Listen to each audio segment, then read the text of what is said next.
Okay. All right. So Tuesday, right? Tuesday we introduced a section here on Egypt. All right, and I was kind of making some comparisons with the Egyptian civilization and their relative contemporary civilization that we had talked about last week, the Sumerians, right? So one of the similarities comes to kind of like geography is as both being cultural hubs, what geographical features do both have in common that allow their civilizations to flourish? A river. Rivers, right? Okay, so Tigris, Euphrates with Sumerians. Obviously, what river with the Egyptians? Nile. Nile, right? And that's probably a river that you're familiar with, right? So they often refer to ancient Egypt as the gift of the Nile, all right? It's the kind of economic backbone. Without the Nile and the floodwaters, all right, you don't have agriculture there, all right? Remember, they referred to the kind of the land that they lived along the Nile as Kemet, which meant black land, if you will, right? So they have that similarity. But a difference also geographically would be the fact that compared to Sumer, compared to the Sumerians, they had more geographical barriers, right? Once you got past like the Zagros Mountains in Mesopotamia, the Sumerians were dealing with an influx of various groups that sometimes would raid, pillage, and split. Sometimes would stick around, like the Akkadians, who kind of changed some aspects of Sumerian culture while at the same time integrating into there. The Gutians, who kind of subjugated most of Sumer for about about 90 years. All right. The Egyptians, though, had things like cataracts in the south, those churning rapids that kind of made it a little bit difficult to travel up that way. And then the area they called Deshret, which means red land, the desert. So for much of its early kind of history, Egypt was able to kind of essentially kind of develop without much outside interference. And if you look at the both places, relatively they're close to one another, geographically speaking. All right, and so, but you do find some differences in like when we talk about the Sumerians, and then we'll talk about the Babylonians and the Assyrians and the Persians. They all write in a similar kind of cuneiform style. They worship a lot of the same deities. They may change the name. The Egyptians have a different writing style. They have different kind of like mythologies and stuff like that. All right. Also, too, the thing about it is that Egypt kind of unified a little bit earlier than the Sumerians did in their history. There was a guy named Menes that we talked about who combined the two regions. Remember we talked about like Upper and Lower Egypt. Lower Egypt is in the north with the Delta, and then Upper Egypt is in the south with the cataracts and stuff like that. All right, and so Menes united the upper and lower parts there into one kind of would later classify as a nation state, whereas Sumer is initially basically a collection of independent city-states, each with their own kings and lineage and stuff like that. And so Menes actually creates the first capital in Egypt. You remember what that was called? There's a city in Tennessee named after Memphis, right? That becomes the administrative kind of capital there. And then also he sets the pattern for what they refer to as dynastic rule. We talked about like in Egyptian history, there's an emphasis on dynasties, rulers from the same family. Who is at the head of the Egyptian dynasty? Pharaohs, right? Now, pharaohs, remember from the worksheet that I gave you guys, what does the term pharaoh mean? Great house. Great house, which signified what that by that means the royal family. It really, Menes probably didn't hear that as a title for himself, because that is not going to be used until an era that we refer to as the New Kingdom period, to signify the name for the pharaoh himself. But what he does here is he sets the pattern for what we kind of develop here into 31 families that are basically going to rule over ancient Egypt. And we had talked about how like 31, that's a significant number in the sense it's not a lot considering it's 3,000 plus years of history, but that does signify that there is some like change in when it comes to like who's ruling, all right? They usually number the dynasties, all right? And so Menes kind of established, sometimes they consider dynasty 0 or 1. It all depends on what history that you're studying. So this, though, like the pharaoh kind of is everything good is attributed to the pharaoh, right? Because his relationship with the deities, because he's a demigod, but also conversely, anything bad also kind of is attributed to him. Like if there's a period of droughts and starvation and civil war and stuff like that. So that's why we have a changeover. We don't just have one family ruling throughout its 3,000 history. Egyptian history is so expansive that historians who study it tend to like to departmentalize it into particular like eras and time periods. And so like the worksheet that you guys did yesterday talked about, they kind of divided into what they call kingdom periods. All right. In between those kingdom periods, these transition periods, they often refer to as intermediate periods or illness periods. So those intermediate or illness periods are when kind of Egypt is on a decline. It's like we'll refer to them as illness periods, like Egypt is sick and to a certain extent. So the first kind of the first period here is referred to in historical period is referred to as the Old Kingdom period. Right now, they usually started with the third dynasty. Now, that's because this is where history is literally written in stone, because the pyramids were initially built during the third dynasty. We had talked about that king named Joseph, who his vizier, his architect Imhotep, built the step pyramid at Saqqara.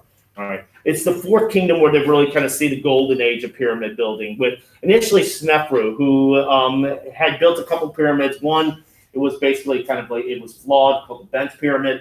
But then his son, Khufu, all right, who's known by the Greek name Cheops, built the Great Pyramid of Giza. All right, and that's the seven wonders of the ancient world, the one that's still standing, if you will. All right, so pyramids are mainly used for the megalomania of particular kings, right? It's their burial tombs. It's a beacon, in a sense, for what they call an eternal spirit that basically was needed to kind of go through the afterlife. And that the Ka, yeah. So your eternal spirit would meet back up with your body. All right, and we talked about how the body should be remained relatively intact. That's why mummification became kind of standard procedure. All right, so usually we got the third, and depending on the histories, the third's about the fifth dynasties.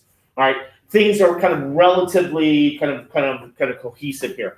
All right, however, starting around the sixth dynasty, and this is like, this era is contemporary, like when we're talking about in Sumer, right in between, and with this era, this is where Sargon the Great takes over Mesopotamia.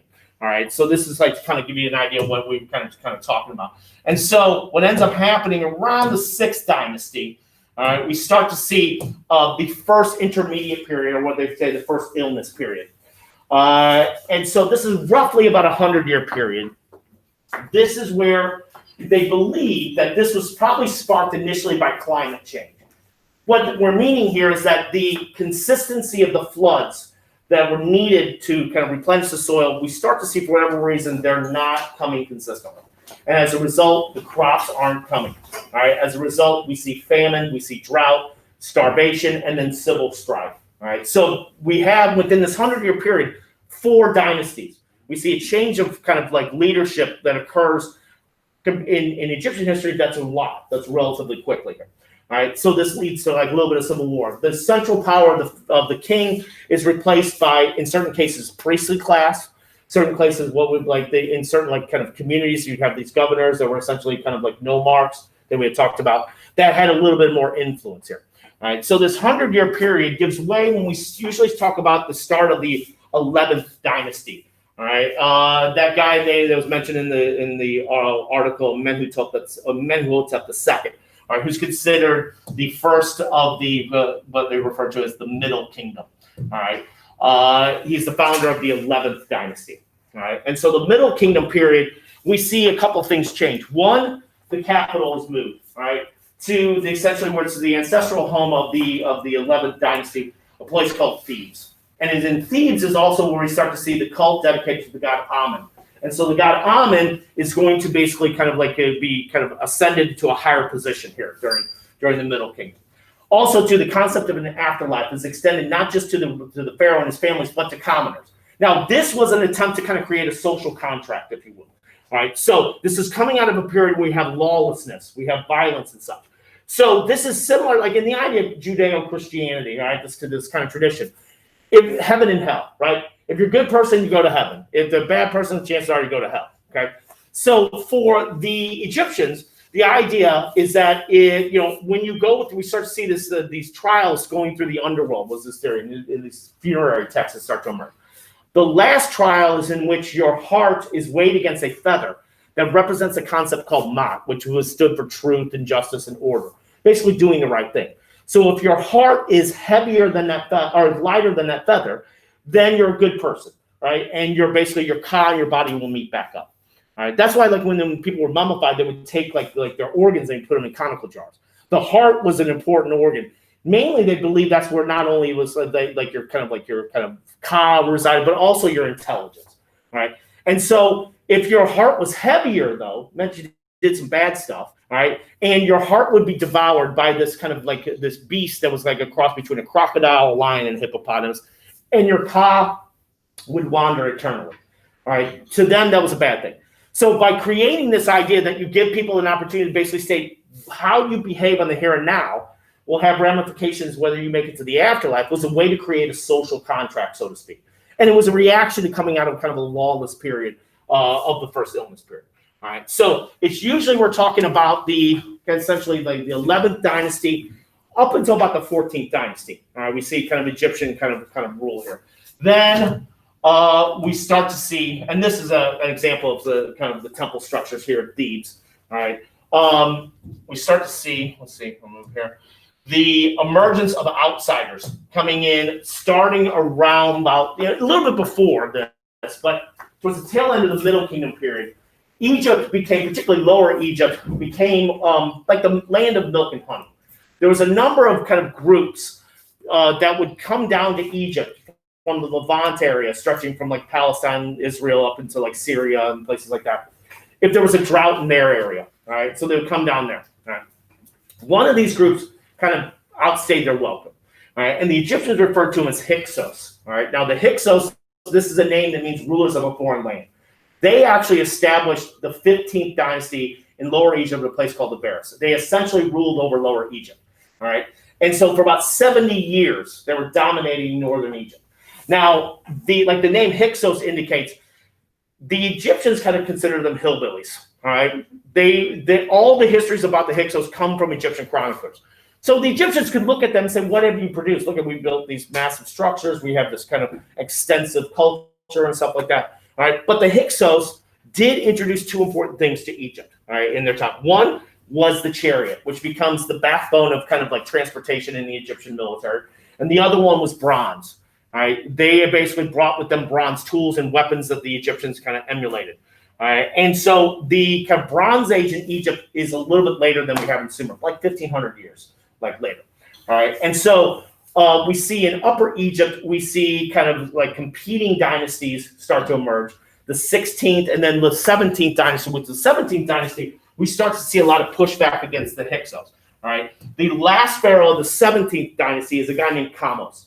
All right. And Kamos was engaged and had some successful victories over the Hyksos. This is from a mural within his tomb, which shows him riding on a chariot. Right. Now, there's also this thing called the Stelaea, which is a kind of a stone inscription, much like kind of like Hammurabi's code was kind of called the Kamos Stelaea, in which it's basically trash talking. Kamos is basically addressing the Hyksos king, and every time he says, you step outside, I'm going to fall on you. You go here, I'm going to fall on you. Everything was, I'm going to fall on you, which I think was like kind of the Egyptian equivalent. It was like, I'm just basically going to whoop you. All right. Now, unfortunately for Kamos, he dies in battle against the Hyksos, but his brother, Amos, completes the job. And what Amos does is not only kicks the Hyksos and reestablishes Egyptian rule over Upper and Lower Egypt, is he establishes the 18th dynasty and the start of the golden age of Egyptian history, which is referred to as the New Kingdom period. This is the period that we know the most about 500-year period here. All right. Usually Amos is the one who's credited with starting this, but we have like King Tut is part of this dynasty. All right. There's some interesting pharaohs that are in here. All right. One in particular, Hatshepsut, is significant because this is the first woman to be pharaoh, to take the title pharaoh. All right. Now, Hatshepsut is from the royal family. Her father is a pharaoh, her brother is a pharaoh, and her husband is a pharaoh. All right. The last two to the same person. So what does that mean? She married her brother, her half-brother. The Egyptians did that. The royal family tended to keep it in the family. All right. You found many times half-brothers and sisters marrying one another. The idea was that your bloodline, you don't want to dilute your bloodline by bringing in commoners. Now, they did, at certain times, they would do that. And these pharaohs had multiple wives because their ultimate goal as fathers of their country was to have as many children as possible. And unfortunately for women, being pregnant in the ancient world was dangerous. There was a high mortality rate. All right, so you had as many wives, as many concubines as you can possibly have as a means of basically kind of producing an heir. All right. Now, Hatshepsut, when her father died, she ended up marrying her brother, her half-brother. All right.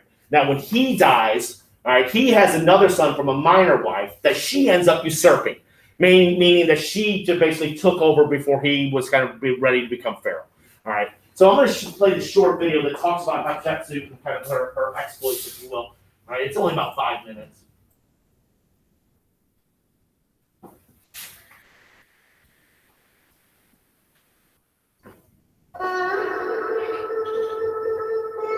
For nearly 2,000 years, Egypt had been predominantly ruled by men. Then came a girl named Hatshepsut.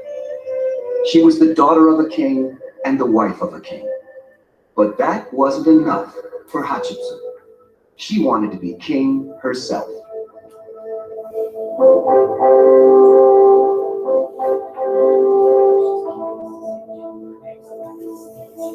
3,500 years ago, Egypt was prospering under the rule of a king named Thutmose.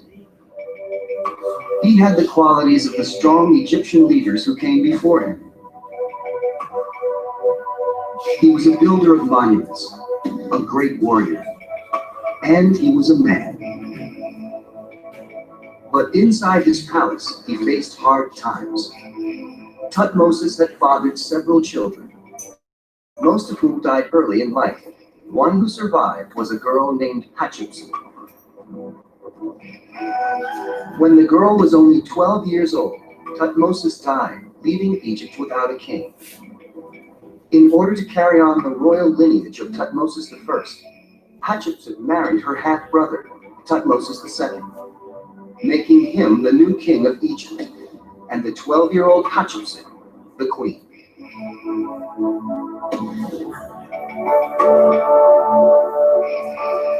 Looking at the mummy of Thutmose II, scientists of today can tell a lot. He seems to have been an unhealthy, frail man. He left behind no great monuments, and he conquered no new lands. The reign of Thutmose II was uneventful at best. When he died 20 years after taking the throne, Hatshepsut was 32 years old and the mother of a young daughter. She had been a silent, dutiful wife, but now she was ready to show Egypt how strong a queen could be.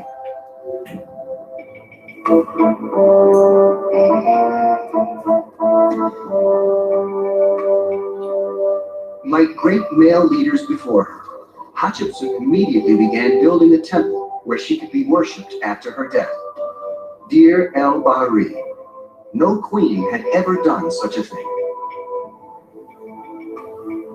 And her building campaign didn't stop there. The most impressive feats were the beautiful obelisks that the queen had built, some of the greatest achievements of the ancient world. The grandest in Egypt stand at Karnak Temple, built under the watchful eye of Queen Hatshepsut. Every Egyptian obelisk was cut from the same granite quarries. Granite was the only stone strong enough for such a tall monument. This one weighs as much as 3 jumbo jets. It was an incredible job to carve such an obelisk, and we're still not sure exactly how it was done. The monuments were built to show that Egypt, under Hatshepsut's reign, was prospering. But her power was about to slip away. Her late husband had fathered a son by another wife. This stepson, Thutmose III, was the rightful heir to the throne under Egyptian law. When he was young, it was natural for Hatshepsut to rule in his place. But now he was growing older and would soon become king.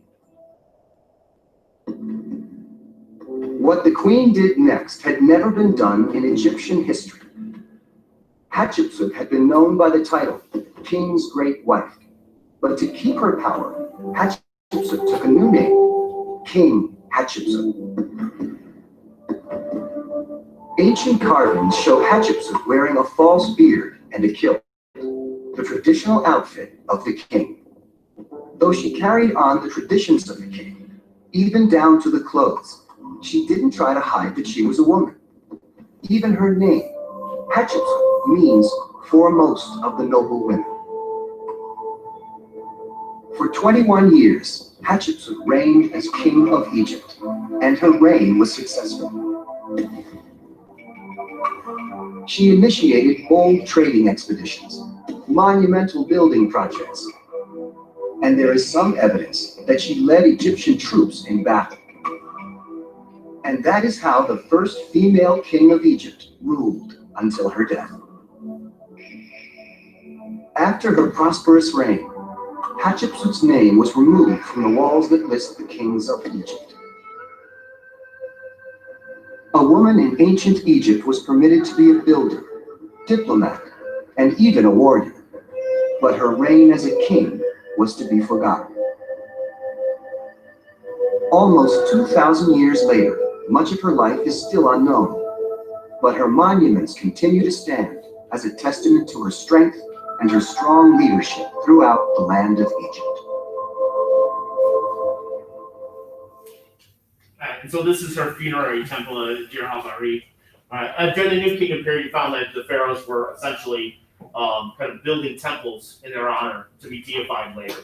Now, Amanda had looked up something that was actually kind of interesting here. That if you look on, I think it's on Wikipedia or whatever, there during the Middle Kingdom period, there was a woman that they claim may have been the first pharaoh, first king, but the title of pharaoh wasn't used to signify for the king. Her father died; she ruled for about 4 years. It was during, I think, the 12th dynasty. So she's considered like and there may have been the fact that she may have had that title, but there may have been like what we would call like a kind of like a kind of caretaker, kind of like rule that would kind of help her with this. There's evidence here where we have like kind of written evidence of Hatshepsut's existence. I mean, this is a structure that is basically dedicated to her. However, if you go in there, you will notice that her images are chiseled out. All right, her stepson tried to kind of remove any type of kind of evidence that she kind of existed. But there is like there evidence that she kind of led military expeditions. There was a state called Punt to the south. They believe that she may have been basically kind of responsible for kind of bringing into the Egyptian sphere of influence. Egypt was relatively prosperous at this time, expanding a little bit of the borders, if you will. There's an obelisk at Karnak, which kind of actually kind of ironically overlooks her stepson's temple. All right, so he wasn't able to completely kind of get rid of everything, right? But he was a little upset with her, so that's why he tried to kind of basically remove her image from everywhere. That was Tutmosis III, and Tutmosis III, from all accounts, basically benefited from Hatshepsut's stable leadership. He kind of inherited a kind of good situation here, but he expanded it as well. They expanded it down into south into Nubia, expanding the borders into Palestine. So the New Kingdom period also marks a period of kind of territorial expansion, although people tend not to consider Egypt necessarily an empire per se. But they're expanding. There's a little bit of a kind of a retraction of that during at the time of a pharaoh who was known as Akhenaten, who we'll talk about next week. All right. However, the territorial expansion of Egypt is kind of halted around 1274. This is during the reign of a pharaoh in the 19th dynasty. All right, this is at a place called Kadesh, which is on the border of Syria and Lebanon today. This battle was fought between the Egyptians and the other superpower in the Near East at the time, the Hittites, who we'll talk about next week. The Hittites are based out of what is Turkey. So they came in contact with the Egyptians. They were in disputed areas as the Hittites were venturing south, or expanding south, and the Egyptians were expanding north. All right. Kadesh is significant because this is maybe the first recorded battle where they have recorded the types of tactics that were used. It was essentially a 3-day battle, right? And so these are the two kind of states that are involved in this: the Hittites here and then the Egyptians. Also, this is maybe the largest battle with chariots in the ancient world. About 6,000 chariots in all. Depending on what chroniclers you believe, there's either between on each side 25,000 combatants or 50,000. If it's on the higher one, then you're talking totally there's like 100,000 people involved in this battle. It's probably a little bit lower than that. All right, but this is an image of the Egyptian pharaoh engaging in the battle, riding on chariots. There's multiple images of him engaging in hand-to-hand combat. And then another thing is that this battle is significant, is believed to produce the world's first known peace treaty. All right, there's evidence of a peace treaty. This one is in Istanbul that the Hittites had, and then the other one is in Egypt. And so it's essentially a draw. All right, they both kind of just recognize their own, they're each other's kind of territorial claims.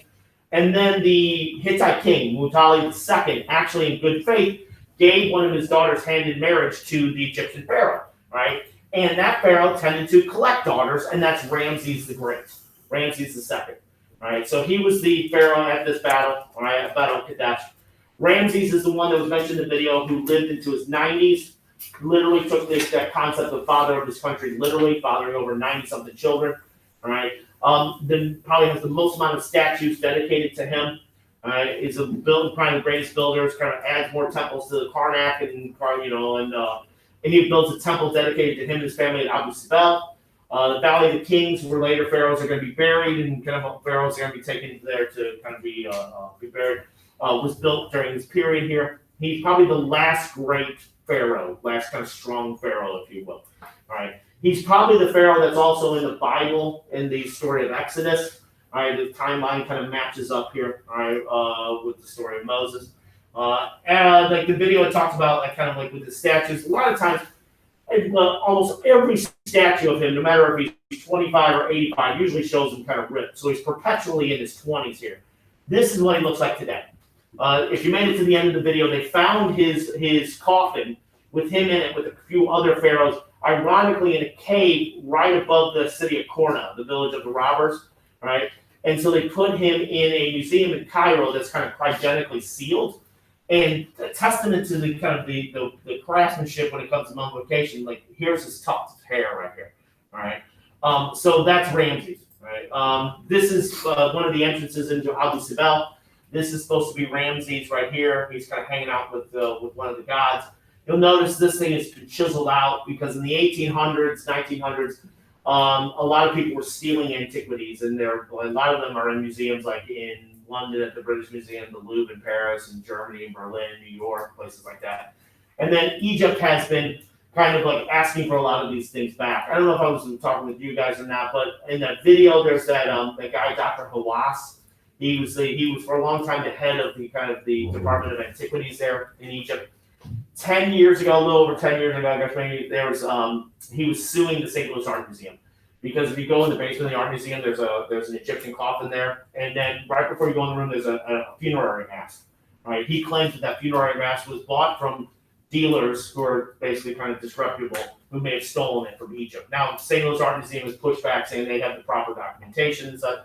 And then what ends up happening in the process, Hawass loses his job for a bit after the Arab Spring, in which Hosni Mubarak, the dictator of Egypt, was overthrown. A number of dictators in the Middle East were overthrown.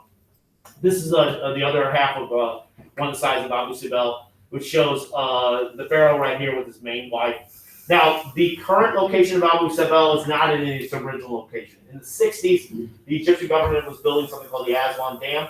This would have been flooded. So what they did was they carved it literally out of the cliffside, the entire temple, which includes the multiple rooms that are inside there, and put it on barges by various pieces and reassembled it 10 miles down the Nile River.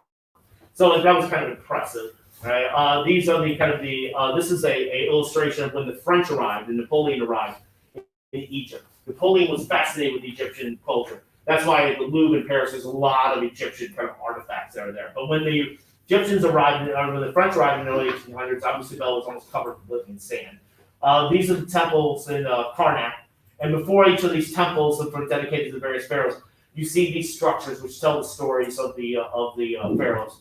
What do they call those things? Obelisks, right? And so, like, what's probably in America? What's probably the most famous obelisk? Washington Monument. Yeah, the Washington Monument. Yeah. Matter of fact, there's more obelisks actually in Rome than there are in all of ancient Egypt. Because when the Romans basically took Egypt as a colony, the emperors would bring back obelisks to use as like markers geographically. So like if you go to Vatican City, right smack dab in St. Peter's Square is an obelisk that was brought back by the Emperor Caligula.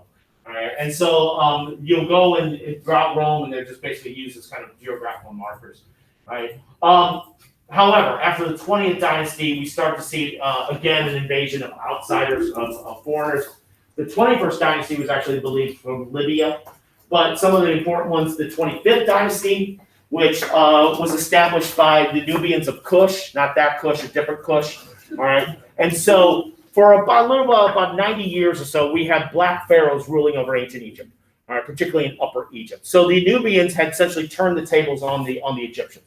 All right. The founder of that, a guy named Pianke, basically took the pattern of taking an Egyptian pharaonic name. All right. They worshipped a lot of the same deities. In many cases, the Nubians were credited with maintaining Egyptian culture because after the Nubians came the Assyrians, who had no interest in that. They were just conquerors. And then the 27th dynasty usually credits to the Persians, who we'll talk about the last part of the chapter here.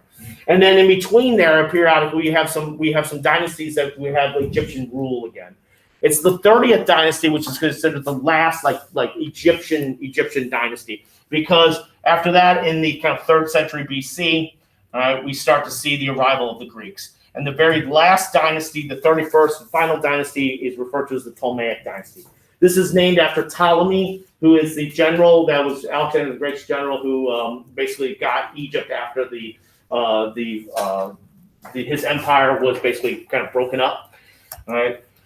The Ptolemaic dynasty is a mix of Greek and Egyptian. All right. Probably the most famous kind of pharaohs after this last one, Cleopatra VII. That's the Cleopatra who has the affair with Julius Caesar, the one who ends up marrying Mark Antony. And then when kind of Antony and Octavian are battling for supremacy in Rome, she basically, her husband, Mark Antony, after he commits suicide, she tried to negotiate with Octavian to basically kind of keep her position there, but to no avail. She ends up committing suicide herself. All right, so that's the kind of the historical breakdown based on kingdoms and stuff. Let me kind of knock the last part out real quick here. And then social structure. I'll keep on moving here. Every ancient society basically has a kind of social structure, which basically a lot of it is the type of jobs that you do. So right below the pharaohs and their family are the nobles. This includes priests, military generals, tax collectors. One position within the government, vizier, was a very important position. All right. For example, Imhotep was a vizier. Some of them parlay that into becoming pharaohs, like King Tut's vizier, his wife's uncle, he after Tut dies becomes pharaoh. All right. So know that term, vizier. All right. And then below them that's the largest class. That's the peasants or the middle class, if you will. This includes farmers, laborers, people who built public works projects. A public works project is anything from a pyramid to a temple, any government building of a canal, stuff like that, and then scribes and artisans. We have one final announcement. The Council and then the last one, Student Union is holding its first virtual meeting. And then the last one, lowest below at 1 p.m. The Google Meet link is posted on the BSU Google Classroom. The code to join is HDG2T3J. Students who join before the meeting will be entered into a drawing Later, people. BSU merch. All students are welcome to join. You may